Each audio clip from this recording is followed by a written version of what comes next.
Ever wondered how to navigate a wedding fair without having to give out your email address to everybody? Stay tuned and I will tell you how.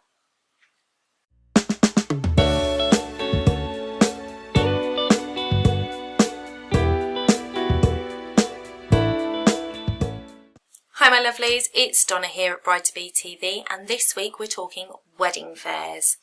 Now, one of the things that I always found difficult when I was doing a wedding fair was actually talking to the clients that were walking around.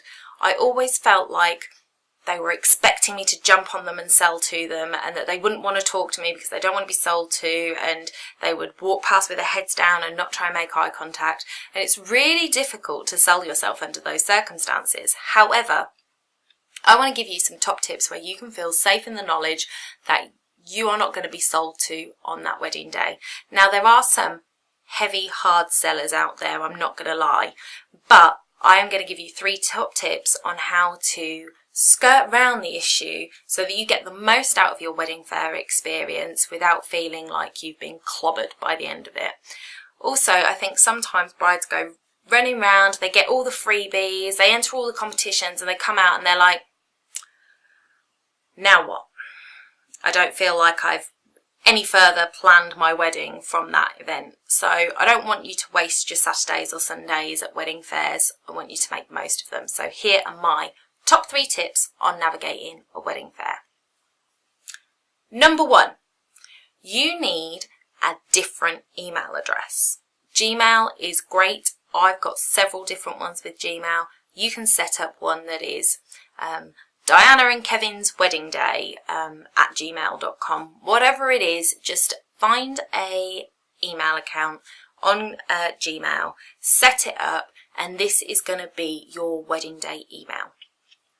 This means whenever you go to a wedding fair and they are asking you to drop your email into a competition to win X, Y, and Z, and let's face it, we all want to be a winner, you can enter this email address into there and know that your inbox isn't going to suddenly get spammed with all of these wedding vendors trying to sell to you. It's all going to go into this other inbox, which you can filter out. So make notes, take a notepad with you. This is top tip number 2. Take a notepad with you, speak to the vendors, find out what you want to know, have a list of questions that you want to ask each different type of vendor, and ask those questions. You don't have to write down the answers then and there, but when you walk away from that vendor's stall, make a quick note of what they said, whether you liked their personality, whether you liked the way they spoke to you, if you feel it's somebody you would be comfortable working with. And then when you get home and all those vendors start emailing you, you'll be able to filter out the ones that you didn't connect with, unsubscribe from their lists, or just bin them.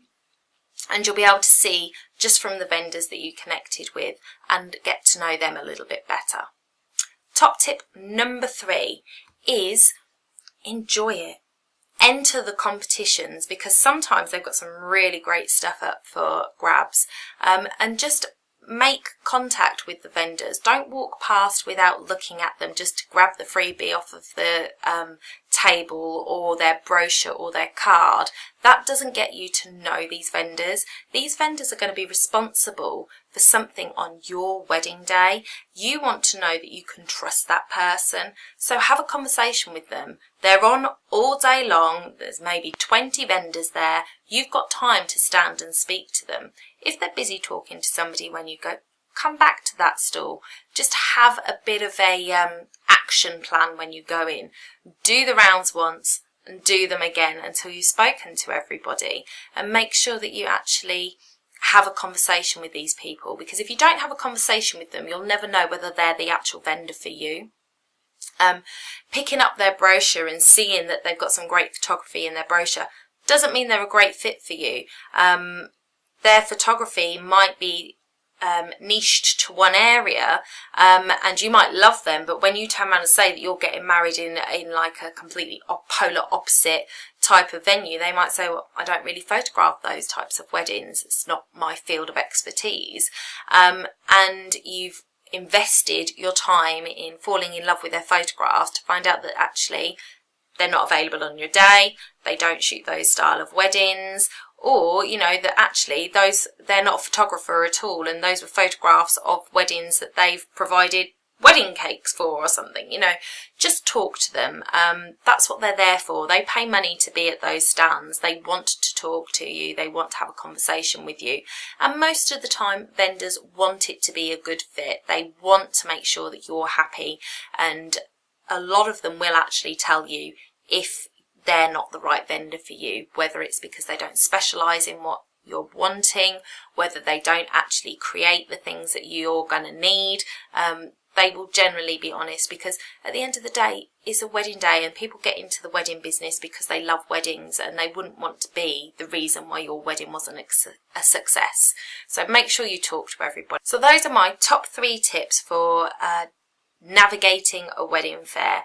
Make sure you set up a new email account so that you can avoid spam in your inbox. Make sure you make a note and an action plan for the day, and make notes on the vendors that you really liked, and just make sure that you talk to everybody, because they're all there for your benefit, and they want to talk to you.